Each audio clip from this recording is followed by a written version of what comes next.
오늘 우리에게 주시는 하나님의 말씀은 이사야 28장 14절에서 29절입니다. 구약성경 998페이지 이사야 28장 14절에서 29절입니다. 한 절씩 교독하겠습니다. 이러므로 예루살렘에서 이 백성을 다스리는 너희 오만한 자여, 여호와의 말씀을 들을지어다. 너희가 말하기를 우리는 사망과 언약하였고 스올과 맹약하였은즉 넘치는 재앙이 몰려올지라도 우리에게 미치지 못하리니 우리는 거짓을 우리의 피난처로 삼았고 허위 아래에 우리를 숨겼음이라 하는도다. 그러므로 주 여호와께서 이같이 이르시되 보라, 내가 한 돌을 시온에 두어 기초를 삼았노니 곧 시험한 돌이요 귀하고 견고한 기초돌이라. 그것을 믿는 이는 다급하게 되지 아니하리로다. 나는 정의를 측량줄로 삼고 공의를 저울추로 삼으니 우박이 거짓의 피난처를 소탕하며 물이 그 숨는 곳에 넘칠 것인즉 너희가 사망과 더불어 세운 언약이 패하며 스올과 더불어 맺은 맹약이 서지 못하여 넘치는 재앙이 밀려올 때에 너희가 그것에게 밟힘을 당할 것이라. 그것이 지나갈 때마다 너희를 잡을 것이니 아침마다 지나가며 주야로 지나가리니 소식을 깨닫는 것이 오직 두려움이라. 침상이 짧아서 능히 몸을 펴지 못하며 이불이 좁아서 능히 몸을 싸지 못함 같으리라 하셨느니라. 대저 여호와께서 브라심 산에서와 같이 일어나시며 기브온 골짜기에서와 같이 진노하사 자기의 일을 행하시리니 그의 일이 비상할 것이며 자기의 사역을 이루시리니 그의 사역이 기이할 것임이라. 그러므로 너희는 오만한 자가 되지 말라. 너희 결박이 단단해질까 하노라. 대저 온 땅을 멸망시키기로 작정하신 것을 내가 만군의 주 여호와께로부터 들었느니라. 너희는 귀를 기울여 내 목소리를 들으라. 자세히 내 말을 들으라. 파종하려고 가는 자가 어찌 쉬지 않고 갈기만 하겠느냐? 자기 땅을 개간하며 고르게만 하겠느냐? 지면을 이미 평평히 하였으면 소회향을 뿌리며 대회향을 뿌리며 소맥을 줄줄이 심으며 대맥을 정한 곳에 심으며 귀리를 그가에 심지 아니하겠느냐? 이는 그의 하나님이 그에게 적당한 방법을 보이사 가르치셨음이며 소회향은 도리깨로 떨지 아니하며 대회향에는 수레바퀴를 굴리지 아니하고 소회향은 작대기로 떨고 대회향은 막대기로 떨며 곡식은 부수는가? 아니라 늘 떨기만 하지 아니하고 그것에 수레바퀴를 굴리고 그것을 말굽으로 밟게 할지라도 부수지는 아니하나니 이는 만군의 여호와께로부터 난 것이라. 그의 경영은 기묘하며 지혜는 광대하니라. 아멘. 그들의 눈에 기름진 골짜기 꼭대기에 있는 사마리아는 마치 영화로운 관이었습니다. 그들의 자부심이었습니다. 하지만 이사야가 보기엔 시들어가는 꽃이었습니다. 향기를 잃고 고개를 떨군 곧 꺾일 존재였습니다. 왜냐하면 에브라임은 술 취했고 교만했으며 하나님의 말씀을 듣지 않았기 때문입니다. 사람들이 영광이라 부른 그 터전에서 이사야는 하나님의 심판을 보았습니다. 하나님께서 강하고 힘 있는 자가 우박같이, 광풍같이, 큰 물이 넘친같이 그 면류관을 땅에 던지고 밟을 것이다. 여름 전에 처음 익은 무화과와 같아 그들이 얼른 따서 먹을 것이다. 이는 아수르가 갑자기 쳐들어와 북이스라엘을 멸망시킬 사건을 가리킵니다.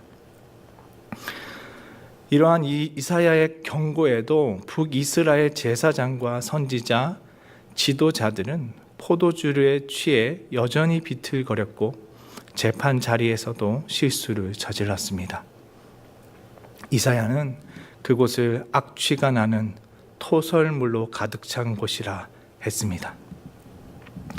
말씀을 선포해도 돌아오는 건 조롱뿐이었습니다.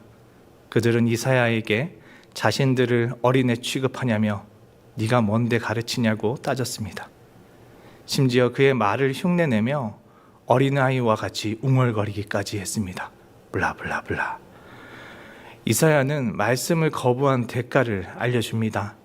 어린아이들의 알아듣지 못할 말처럼 발음도 생소한 이방인의 언어를 들으며 살아가게 된다는 것이었습니다. 이는 아수르의 침략을 상징했습니다. 결국 에브라임은 말씀을 받지 않아 뒤로 넘어져 부러지고 걸리며 붙잡히고 말 것입니다. 이사야는 북이스라엘에 대한 경고를 먼저 했습니다. 그리고 이제는 그의 시선을 예루살렘으로 옮겨갑니다. 그는 예루살렘에 있는 위정자들에게 경고했습니다. 14절, 15절입니다. 이러므로 예루살렘에서 이 백성을 다스리는 너희 오만한 자여, 여호와의 말씀을 들을지어다. 너희가 말하기를 우리는 사망과 언약하였고 수월과 맹약하였은즉 넘치는 재앙이 밀려올지라도 우리에게 미치지 못하리니 우리는 거짓을 우리의 피난처로 삼았고 허위 아래에 우리를 숨겼음이라 하는도다. 에브라임의 심판에 대해 들었지. 그러니 예루살렘에서 이 백성을 다스리는 너희 오만한 자여, 하나님의 말씀을 좀 들어라. 남유다도 다르지 않았습니다. 그들 역시 오만했습니다. 북이스라엘처럼 술에 취해 앞을 분간하지 못했고 자신들이 무엇을 하고 있는지조차 알지 못했습니다. 이 백성이란 표현은 하나님과의 관계가 깨어졌음을 드러냅니다. 그런데도 그들은 자신들이 처한 영적 현실을 전혀 깨닫지 못했습니다. 오히려 그들은 당당했습니다. 우리는 사망과 언약했고 스올과 맹약했다. 그래서 어떤 재앙이 몰려와도 끄떡없다. 우리한테 미치지 않을 거다. 그들은 하나님을 피난처로 삼지 않았습니다. 하나님 안에서 안정과 쉼을 누려야 했지만 그러지 않았습니다. 오히려 자신들을 지켜줄 존재로 애굽을 선택했습니다. 애굽과 동맹을 맺고 안심했습니다. 심지어 애굽의 죽음의 신까지 마음 한켠에 두었습니다. 그들은 우상이 하나님의 분노 가운데서 자신을 지켜줄 거라 믿었습니다. 하지만 그것은 거짓입니다. 그 계약은 반드시 깨어질 것입니다. 하지만 그들은 여전히 분별하지 못했습니다. 근거 없는 자신감입니다. 16절부터 21절입니다. 그러므로 주 여호와께서 이같이 이르시되 보라, 내가 한 돌을 시온에 두어 기초를 삼았노니 곧 시험한 돌이요 귀하고 견고한 기초돌이라. 그것을 믿는 이는 다급하게 되지 아니하리로다. 나는 정의를 측량줄로 삼고 공의를 저울추로 삼으니 우박이 거짓의 피난처를 소탕하며 물이 그 숨는 곳에 넘칠 것인즉 너희가 사망과 더불어 세운 언약이 패하며 수월과 더불어 맺은 맹약이 서지 못하여 넘치는 재앙이 밀려올 때에 너희가 그것에게 밟힘을 당할 것이라. 그것이 지나갈 때마다 너희를 잡을 것이니 아침마다 지나가며 주야로 지나가리니 소식을 깨닫는 것이 오직 두려움이라. 침상이 짧아서 능히 몸을 펴지 못하며 이불이 좁아서 능히 몸을 싸지 못함 같으리라 하셨느니라. 대저 여호와께서 브라심 산에서와 같이 일어나시며 기브온 골짜기에서와 같이 진노하사 자기의 일을 행하시리니 그의 일이 비상할 것이며 자기의 사역을 이루시리니 그의 사역이 기이할 것임이라. 이사야는 참 피난처에 대해 알려줍니다. 하나님께서 시온에 한 돌을 두어 기초로 삼을 것인데 그것은 시험한 돌이요 귀하고 견고한 기초돌입니다. 이는 하나님의 피난처를 의미합니다. 이를 믿는 자는 다급하지 않을 것입니다. 왜냐하면 안정을 위해 허둥지둥 뛰어다닐 필요가 없기 때문입니다. 하나님의 보호 아래 있기 때문입니다. 예루살렘에는 죄와 악이 가득했습니다. 그런데 하나님은 그곳에서 하나님의 회복을 시작하겠다고 하십니다. 말씀 우습게 여기는 예루살렘 지도자들은 등잔 밑이 어둡다는 말을 기억해야 합니다. 그들은 참 진리가 멀리 있지 않다라는 것을 알아야 합니다. 후엔 하나님의 정의로 측량줄로 삼고 공의로 저울추가 삼아질 날이 올 것입니다. 하나님의 말씀이 서는 날 악은 무너지고 선은 인정받을 것입니다. 그땐 우박이 거지 피난처를 쓸어버리고 물이 그 숨는 곳을 덮칠 것입니다. 그뿐 아니라 남유다가 내세웠던 거짓, 즉 사망과 스올로 세운 언약은 끝나게 될 것입니다. 말씀을 조롱했던 자들은 재앙에 밟히게 될 것입니다. 그리고 이 재앙은 한 번으로 끝나지 않습니다. 아침마다 주야로 반복될 것입니다. 계속해서 남유다가 재앙으로 인해 시달릴 것입니다. 이는 아수르 군대가 예루살렘으로 침공해 들어온 것을 내다본 것입니다. 그들은 예루살렘 주변 지역을 반복적으로 약탈하여 성읍 주민들에게 공포를 안겨줄 것입니다.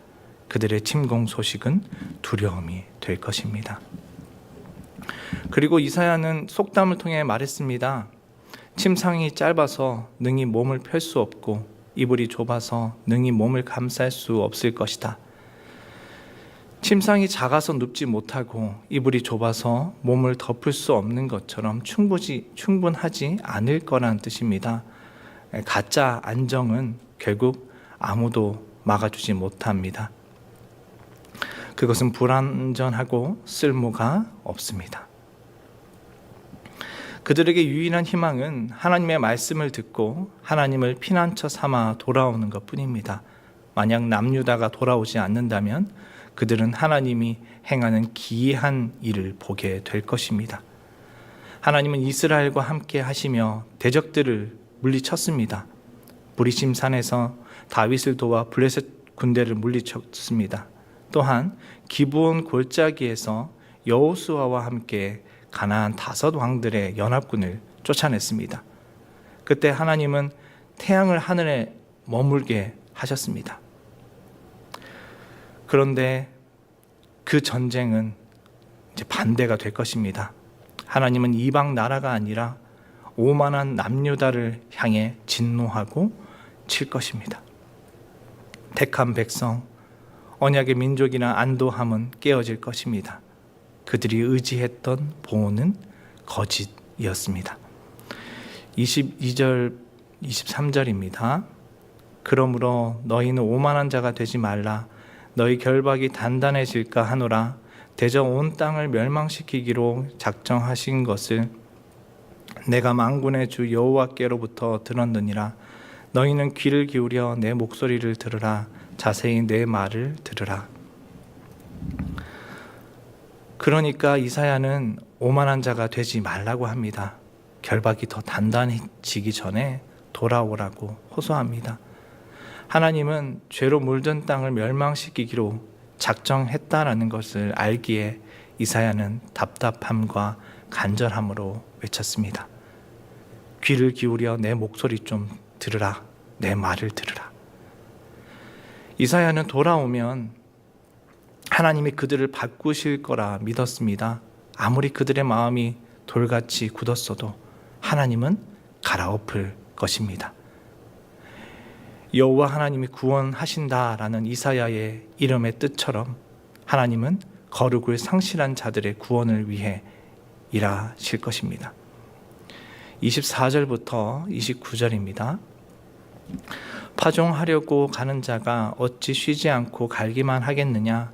자기 땅을 개간하며 고르게만 하겠느냐?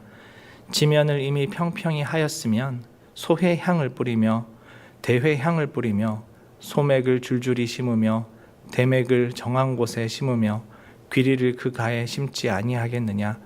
이는 그의 하나님이 그에게 적당한 방법을 보이사 가르치셨음이며 소의 향은 도리깨로 떨지 아니하며 대회 향에는 수레바퀴를 굴리지 아니하고 소의 향은 작대기로 떨고 대회 향은 막대기로 떨며 곡식은 부수는가 아니라 늘 떨기만 하지 아니하고 그곳에 수레바퀴를 굴리고 그것을 말굽으로 밟게 할지라도 부수지는 아니하나니 이도 만군의 여호와로부터 난 것이라. 그의 경영은 기묘하며 지혜는 광대하니라. 농부는 밭만 갈아엎지 않습니다. 땅을 개간하고 고르게 다듬는 이유는 씨를 뿌리기 위한 것입니다. 하나님께서 심판을 선포한다라는 것은 끝이 아니라 돌이킬 기회를 주시겠다라는 뜻입니다. 심판은 땅을 뒤집는 일입니다. 굳은 마음을 깨트리고 높아졌던 자존심을 무너뜨립니다. 그러나 이것은 좌절시키기 위한 것이 아닙니다. 오히려 새 마음을 주시려는 것입니다. 땅을 평평하게 했으면 씨를 심어야 합니다. 그러나 파종을 할 때 아무렇게나 씨를 뿌리지 않습니다. 곡식마다 알맞는 방법이 있습니다. 소회향과 대회향은 땅 위에 흩뿌려야 합니다. 밀과 보리는 질서 있게 줄을 맞춰 심어야 합니다. 귀리는 밭의 경계에 심습니다. 이처럼 씨앗은 각각의 특성에 따라 구별하여 심어야 합니다. 섞어서 심는다면 나중에 탈곡도 제대로 할 수 없습니다. 이 모든 질서는 하나님의 지혜를 보여줍니다. 추수할 때도 곡식에 맞게 탈곡해야 합니다. 소회향은 도리깨를 떨지 않고 대회향은 수레바퀴로 밟지 않습니다. 소회향은 작대기로 떨고 대회향은 막대기로 떨어야 합니다. 곡식을 부수지 않도록 적절한 방법을 사용하는 겁니다. 하나라도 잃지 않고 모두 거두어 드리기 위함입니다. 이와 같이 하나님은 거칠게만 다루시는 분이 아닙니다. 하나님의 목적은 파괴가 아니라 생명입니다. 이처럼 하나님은 우리 마음 밭에도 가장 적절한 방식으로 일하십니다. 누구보다 우리를 잘 아시고 가장 선한 때와 방법을 알고 계십니다. 이스라엘에 대한 심판도 마찬가지입니다. 하나님은 새 출발을 위해 다루십니다. 하나님의 경영은 기묘하고 지혜는 광대합니다. 그분의 뜻은 우리의 이해를 넘어섭니다. 조금 뒤로 미뤘을 뿐입니다. 현실은 어쩔 수 없다는 핑계가 시작이었습니다. 하나님은 사랑이시니까 다 괜찮을 거야 라며 회개를 미뤘고 변화를 거부했습니다. 그렇게 눈과 귀를 닫았고 마음은 점점 굳어졌습니다. 말씀에 무감각해진 자가 되어버렸습니다. 돈과 명예, 실력과 경험이라는 가짜 피난처에 자신을 맡기게 된 것입니다. 더 큰 문제는 그렇게 살아가면서도 괜찮다라고 안주하는 것입니다. 하지만 이제는 더 이상 자신을 속여서는 안 됩니다. 말씀 앞에 무릎 꿇어야 합니다. 말씀 앞에 멈추어야 합니다. 잘못된 고집과 신념, 그릇된 확신을 내려놓고 아무리 현실이 강해 보이고 커 보여도 불안이 깊어져도 하나님을 피난처로 삼아야 합니다. 그러면 우리가 때론 흔들려도 길을 잃지 않을 것입니다. 말씀이 들어갈 자리가 없을 때 하나님은 우리를 갈아엎으십니다. 우리를 살리기 위한 것입니다. 그 과정은 때론 부드럽지 않을 수 있습니다. 거칠고 아프고 견디기 어려운 그런 순간들이 찾아옵니다. 그때 우리는 묻습니다. 왜 이런 아픔을 주십니까? 왜 이렇게까지 하셔야 합니까? 마주한 상황이 답답하고 그것으로 인해서 불평하게 되기도 합니다. 우리는 그런 과정을 싫어합니다. 그래서 덜 아픈 길, 더 안전해 보이는 길, 겉보기에는 그럴듯한 길을 찾으려 합니다. 하지만 그것은 스스로 속이는 것입니다. 하나님이 정말 우리의 구원자인가? 라는 이 질문에, 이 물음에 답하지 못한다면 우리는 마음을 갈아엎어야 합니다. 하나님만이 참 피난처이기 때문입니다. 그분 안에 사는 길이 있습니다.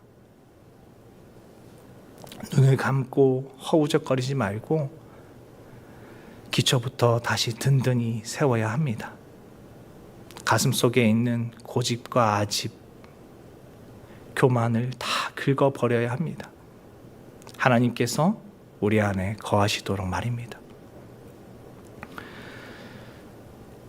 그러면 하나님의 오묘하고 놀라운 경륜을 경험하게 될 것입니다.